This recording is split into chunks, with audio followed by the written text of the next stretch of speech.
우리 신명기 오늘 6장 말씀에 이스라엘 백성들은 다른 민족에 비해서 많이 늦었습니다.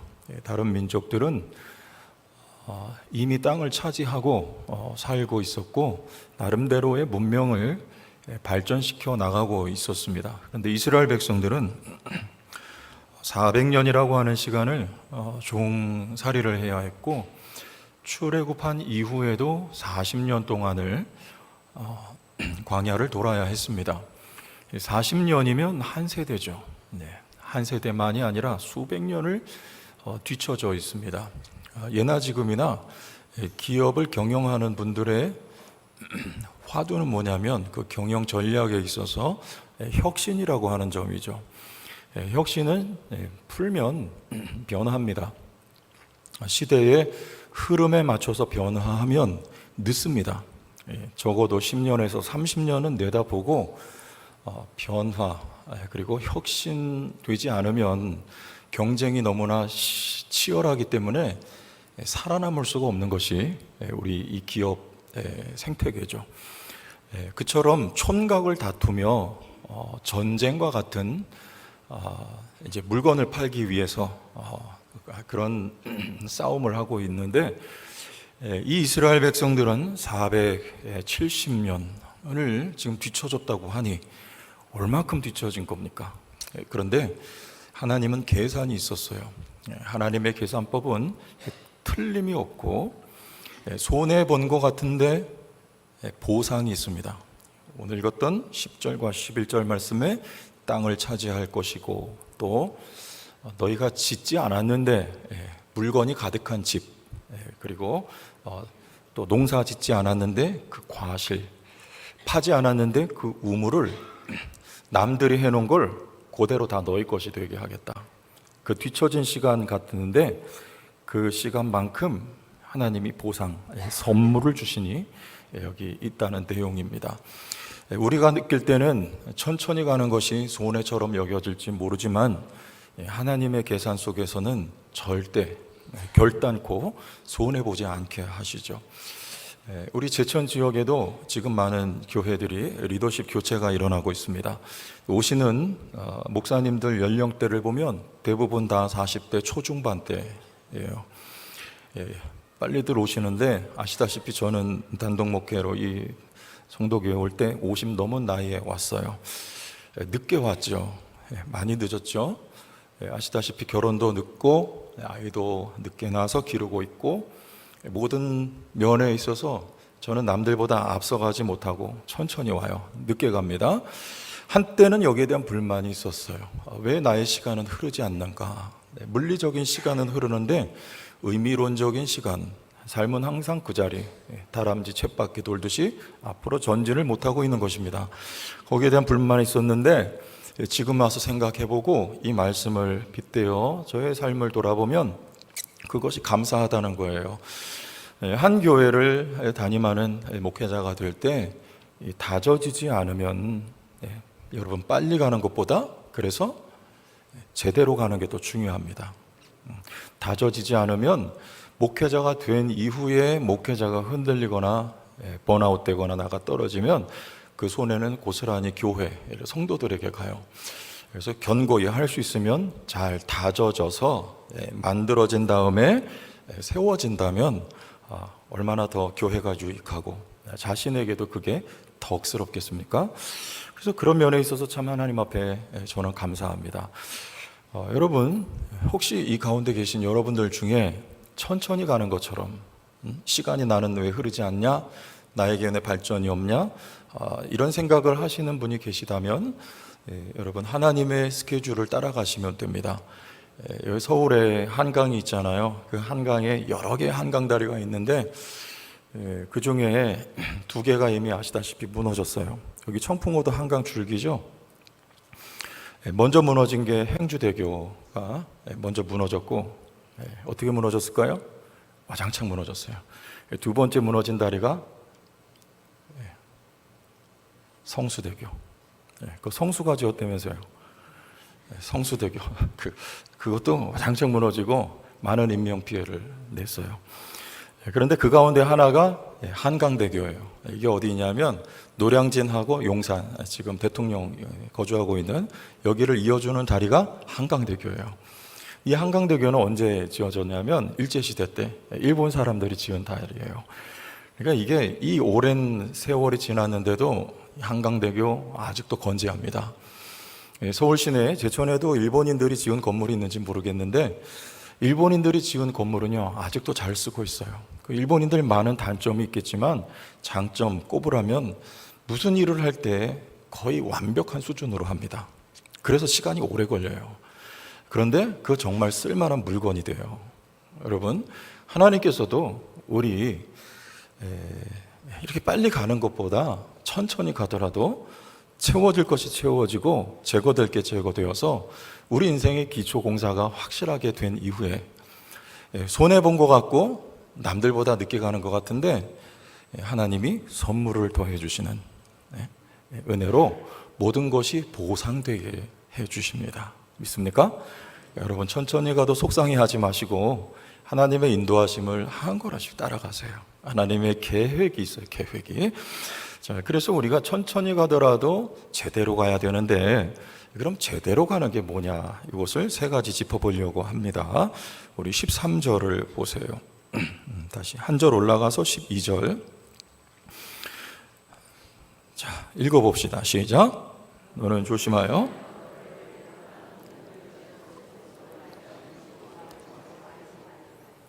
자, 뭐가 제대로 갖춰줘야 되는가? 자리예요. 자리. 이 세 가지 다 자리인데 종되었던 자리입니다. 종. 하나님. 애굽에서도 종, 출애굽에서도 종. 근데 주인이 바뀌었죠. 애굽에서는 파라오가 주인이었고 출애굽한 이후에는 여호와께서 종입니다. 종의 특징은 뭡니까? 자기 의지가 없어요. 주인의 의지만 반영이 됩니다. 그런데 여기 이 세상의 종과 노예는 강압이에요.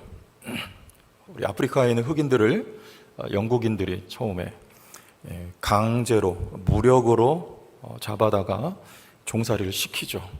세상의 노예는 다 강압 그리고 조건이에요.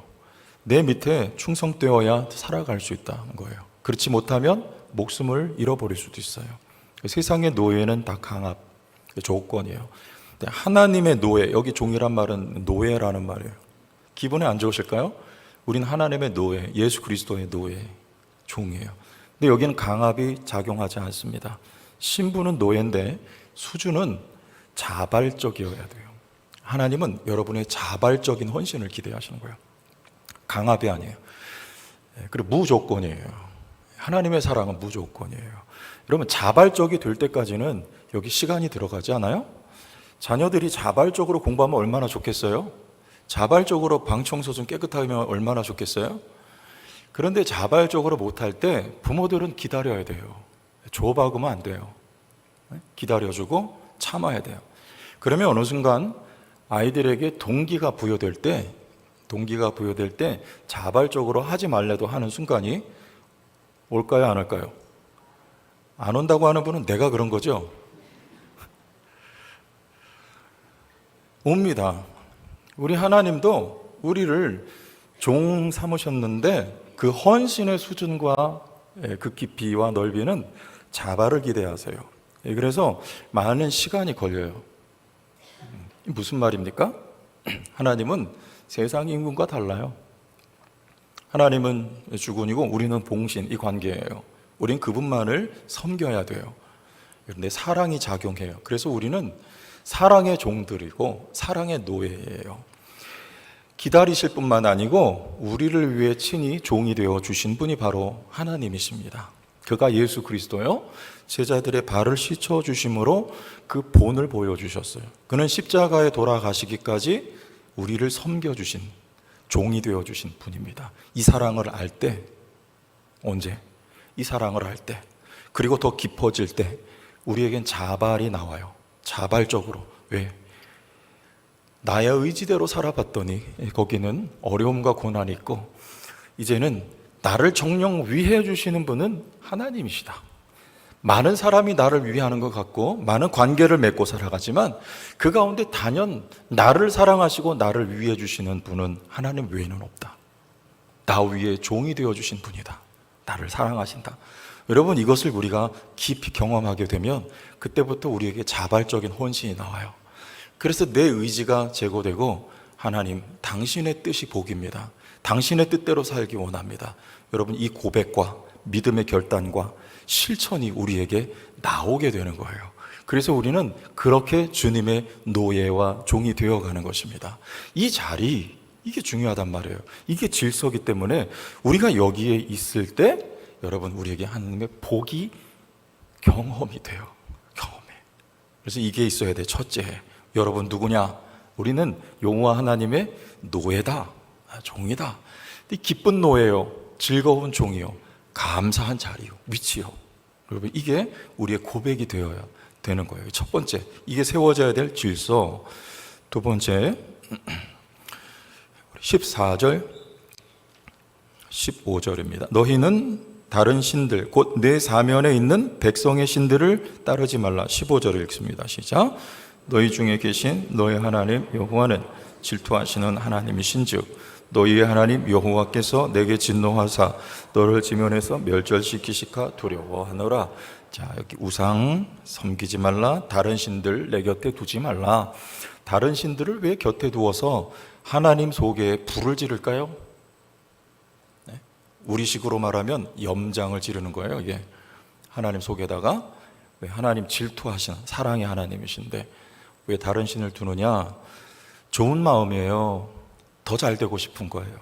솔로몬이 나라가 잘 됐는데 이보다 더 부강한 나라가 어찌하면 될 수 있을까? 그래서 결혼을 합니다. 한 명이 아니라 자그마치 700명 그리고 300명을 더 보태서 1000명과 정치적인 혼인을 맺습니다. 자, 잘 되는 건 하나님 뜻이에요. 그런데 방법은 우리가 선택해야 됩니다. 바른 방법 그리고 대안을 우리가 취할 줄 알아야 돼요. 솔로몬의 선택, 방송 프로그램 이름 같은데 잘못된 선택이었습니다. 그리 가면 안 됐죠. 그 여인들이 우상도 끌고 들어왔어요. 결과 잘 됐습니까? 아니요. 망하는데요. 무섭게 망하고요. 쫄딱 망했어요. 쫄딱 망합니다. 잘못된 거죠? 그게 아니고 여러분 잘 돼야 돼요. 우리 교회가 잘 돼야 되고 여러분 자녀들이 잘 되기를 진심으로 축복합니다. 그리고 여러분 나머지 우리 앞으로 50년을 살지 70년 살지 모르지만 여러분 남은 인생도 잘 되기를 바라요. 근데 생각도 하세요. 어떻게 하면 잘 될 수 있을까? 여러분 거기에 대한 답을 잘 선택해야 돼요. 잘 선택해야 돼요. 여러분 우리가 이 섬긴다는 거, 여호와 하나님만을 섬긴다는 거, 이 자리가 여러분 참 축복이라 그 말이에요. 그래서 우리 그 제 집사람에게 예수 안 믿는 분이 그런 질문을 했어요. 지난주에 있었던 일인데 나이가 몇 살이냐고 물어보더래요. 그래서 이만저만합니다. 이렇게 대답을 했는데 그분이 그러더래요. 참 좋은 나이네요. 참 좋은 나이. 본인은 좀 위인가 보지. 참 좋은 나이니까 다 할 일 다 하고 사세요. 그러더래요. 할 일 다 하고 사세요. 그러면 어때요? 내가 하고 싶은 대로 다 하고 살라 그 말이에요. 나쁜 거 몇 가지 빼고 다 해라. 다 하고 살아라. 좋은 거 같죠? 그러고 살면 좋을까요? 거기에 함정이 있어요. 예수님께서 마귀에게 시험을 받으실 때 마귀가 그래요. 천하 만국 영광을 보여주면서 나에게 와서 절해라. 그래요. 그러면 예수님 뭐라 말씀하세요? 그걸 보면 정말 만국 영광이에요. 찬란합니다. 그러나 예수님은 바른 선택을 하세요. 하나님께만, 누구에게만? 하나님께만 경배해라. 그래요. 그럼 네 마음대로 살아봐라. 좋은 것 같아요. 멋있는 것 같아요. 할 거 다 하고 살아라. 그러나 선물은요, 그 선물의 가치는 포장지에 있지 않고 그 알맹이에 있어요. 포장지가 아무리 예뻐도 뜯어서 그건 휴지통에. 우리가 취할 것은 알맹이입니다. 여러분, 이 세상 얼마나 찬란하고 보기 좋습니까? 그러나 그건 포장지에 불과해요. 알맹이는 무엇입니까? 우리 예수님 말씀처럼 여호와 하나님만을 섬겨라. 하나님이 알맹이에요. 하나님을 우리가 소유하고 하나님을 취하면 나머지는 저절로 우리에게 주어지는 거예요. 여러분, 누구만 섬겨라? 우상 섬기지 말라. 우상 섬기지 말라, 그거예요. 우리 지금 미국이나 영국이나 또 유럽을 휩쓸고 있는 사상, PC주의 들어보셨나요? PC주의. 네, 이게 무슨 뜻이냐면 정치적인 올바름, 그런 뜻이래요. 그래서 어떤 올바름이냐? 우리가 살아가는 이 사회, 그리고 미래가 더 나아지기 위해서 우리가 무엇을 선택해야 될 것이냐, 이것을 주장하는데, 그들의 주장 가운데 핵심이 뭐냐면 차별을 금지한다. 차별. 그래서 인종차별 안 되고 성차별 안 되고, 그들이 말하는 소수자, 그들이 말하는 성소수자, 여기에 포함이 돼요. 말씀드렸듯이 파리올림픽이 이번에 벌어지고 있었던 그런 일들이 다 같은 흐름입니다. 여러분, 이건 좋은 동기죠. 어떻게 하면 우리가 지금 살아가고 있는 이 세상을 더 아름답고 살만한 세상 만들 거냐. 그러나 방법은 여러분 어디서 취해야 돼요? 명확한 기준이 있어야 되고 올바른 선택을 해야 돼요. 성경을 두고 성경을 떠난 선택, 이건 잘못되는 거예요. 그럼 미국이 어떤 나라입니까? 그 나라가, 그 출발이 청교도들에 의해서 세워진 나라예요. 그리고 내 집 짓기 전에 교회를 먼저 지었던 사람, 그렇게 이 나라가 세워졌습니다. 그런데 이 성경을 언제 버렸냐면 이 케네디 대통령 때 그분이, 그 말로가 좋지는 않았어요. 근데 공이 있고 과가 있어요. 근데 제가 볼 때 잘못한 건 뭐냐면 공립학교에서 이 성경 과목을 다 폐지시켜 버린 거예요. 여러분, 그럼 이 나라가 그 정통성이라고 하는 게 믿음의 뿌리를 두고 있는 건데, 이 나라가 갈 바를 잃어버리는 거예요. 여러분, 지금 미국은요, 저어가고 있습니다. 저어가고 있어요. 지는 해예요. 뜨는 별은 어딜까요? 대한민국입니다. 할렐루야. 믿습니까? 하나님이 나라 쓰실 거예요. 중국은 왜 안 되는 줄 아세요? 아직 저기 기독교가 안 열렸어요. 하나님 거기 안 쓰세요. 대한민국이에요. 통일이 되면 여러분 제2의 부흥이 대한민국에 올 줄로 믿습니다. 뭐냐? 성경에 분명한 기준이 있어요. 말씀으로 돌아가서 하나님이 우리에게 원하시는 게 뭐냐? 우리가 어떻게 해야지 이 민족과 나라의 길이 열리며 여러분 개인의 가정과 자녀들의 삶의 길이 열릴 것이냐? 생각은 좋은데 올바른 선택이 우리에게 있어야 합니다. 우상 섬기지 마. 남신과 여신, 바알과 아세라입니다. 이들을 왜 섬기며 여기에 기웃거리냐? 남신과 여신입니다. 여기에 다산이 있고, 다산, 그리고 풍요를 준다는 설이 있는 거예요. 거기에 기웃거리는 거, 그것을 선택하는 건 잘못된 선택입니다. 하나님의 말씀에 귀를 기울여 여호와 하나님만을 섬기는 자리, 예배자의 자리, 경배자의 위치, 여기를 기억해야 돼요. 하나님 왜 이스라엘 백성 늦게 가게 하느냐? 이 훈련입니다. 우리 하나만 더 봅니다. 16절 가봐요. 16절 다 같이 읽어봐요. 시작. 너희가 마사에서 시험한 것 같이 너희 하나님 여호와를 시험하지 말고. 자, 시험하지 말라. 이 시험은 유혹과 다릅니다. 이 시험은 테스트입니다. 누가 누구를 테스트합니까? 하나님이 여러분을 테스트하세요. 우리가 하나님을 테스트하는 거는 이건 뒤집힌 거, 거꾸로 된 거예요. 그거 하지 말라는 거예요. 그럼 뭘 테스트할까요? 하나님 앞에 우리가 고백을 드려요. 베드로가 고백합니다. 주여, 죽을지언정 저는 주님을 부인하지 않겠습니다. 그러나 그 시험에 그는 어떻게 돼요? 부인합니다. 예수님 로마 군인들에게 잡혀가실 때 3번 부인해요. 시험에 넘어져요. 그러나 주님은 베드로에 대해서 낙담하지 않고 그 베드로에게 비전을 주세요. 놀랍죠? 이게 우리 주님이에요. 내 양을 먹이라, 내 양을 치라, 내 양을 먹이라. 시험은 누가 누구한테 하는 거예요? 하나님이 우리에게 하는 거예요. 네가 말한 그 고백이 진실? 네, 고백할 때는 진실이었어요. 그러나 그거 지킬 수 있냐? 어느 자리까지? 할 수 있을 때까지 주님이 우리를 시험하세요. 즉 우리의 믿음을 견고하게 다지고 우리를 기르시는 과정이 시험의 과정이에요. 시험하셔서 우리를 골탕 먹이려고 하는 거. 너 시험에 넘어졌으니까 주님이 우리를 버리려고 하는 의도, 이런 거 아닙니다. 오히려 시험을 통해서 넘어졌어, 또 일어나, 털고 일어나. 넘어졌니? 또 일어나. 실패. 털고 일어나. 그리고 또 일어나서 걸어가. 이 사람은 많은 넘어짐과 실패의 경험을 토대로 이제는 걸어갈 수 있는 영적인 실력을 가진 자로 서게 됩니다. 하나님이 그렇게 우리를 시험 그리고 기르시는 거예요. 아브라함을 하나님이 시험하십니다. 출발을 믿음의 고백과 함께 했어요. 본토 친척 아비집 떠나라. 아멘 하고 떠났어요. 그런데 너의 그 아멘, 너의 그 믿음 언제까지냐? 아브라함이 12장에 출발해 22장에 가서 그의 시험이 완성이 돼요. 그 과정 속에 하나님이 계속 묻습니다. 너 믿음이 있다며? 네, 하나님이 아브라함에게 약속하셨죠. 너 자식 주겠다, 자손 주겠다. 근데 아브라함이 볼 때는 하나님이 안 주시는 것 같아요.